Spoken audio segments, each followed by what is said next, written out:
If you're watching this on the Prepper Historian, make sure you hit that subscribe button right now, because what you're about to hear isn't recycled documentary material or surface-level trivia. This is the kind of history that separates casual browsers from serious students of survival and resilience. When we talk about shipwrecks in the Second World War, we're not just talking about steel hulks swallowed by the ocean.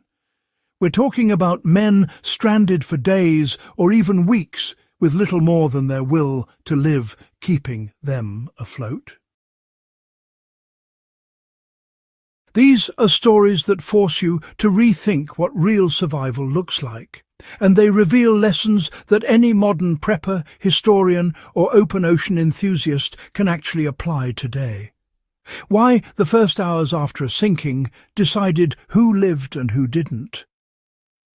One of the biggest truths you learn when studying open ocean survival during WWIIs is that the first hour after a ship goes under was usually the dividing line between the living and the dead. Survivors from ships like the USS Indianapolis and the RMS Laconia consistently said the same thing. Chaos in the opening moments killed more men than the ocean ever did.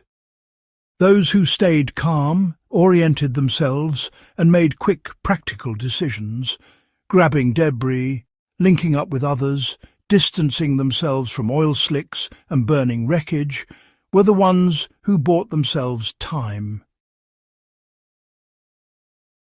A modern survival takeaway here is simple.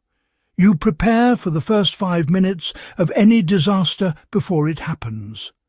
For preppers, that translates to practicing mental drills. When something goes wrong, you don't freeze. You immediately assess, move toward a survival asset, and get away from danger zones. The WWII survivors weren't necessarily the strongest swimmers or the toughest sailors. They were the ones who didn't waste the opening window. Once the panic passed, a different enemy took over disorganization. The survivors of the Laconia are a perfect example.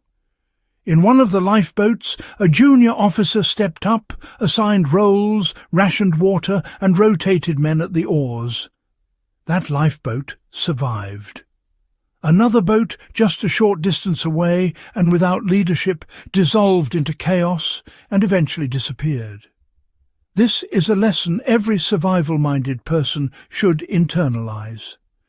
If you're ever in a group crisis, whether it's at sea, on land, or even during something as basic as a vehicle breakdown, control the tempo.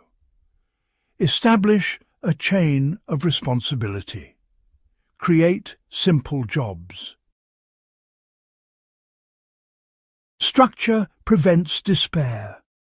Even in your own prepping efforts at home, leadership translates to planning.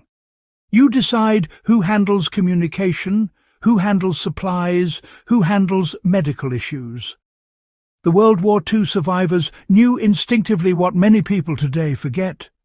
Scattered effort kills, organized effort sustains. Many World War II survivors weren't sailors by trade.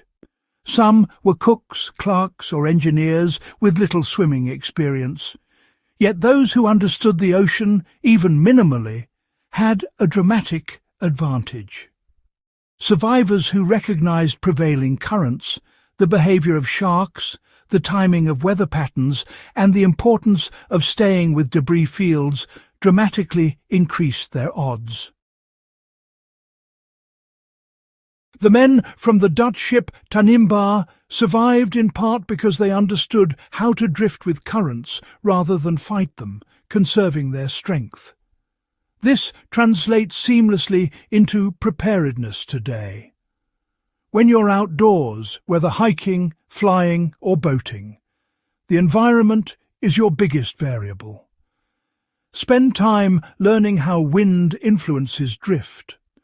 Learn the basics of water temperature and hypothermia timelines.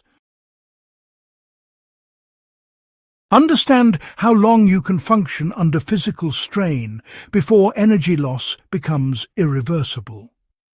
Even something as simple as practicing treading water for extended periods builds the same skill that World War II survivors relied on. Endurance through efficiency, not force. And if you want more deep, practical, historically grounded survival wisdom, subscribe to The Prepper Historian and share this with someone who loves real history, not the watered-down version.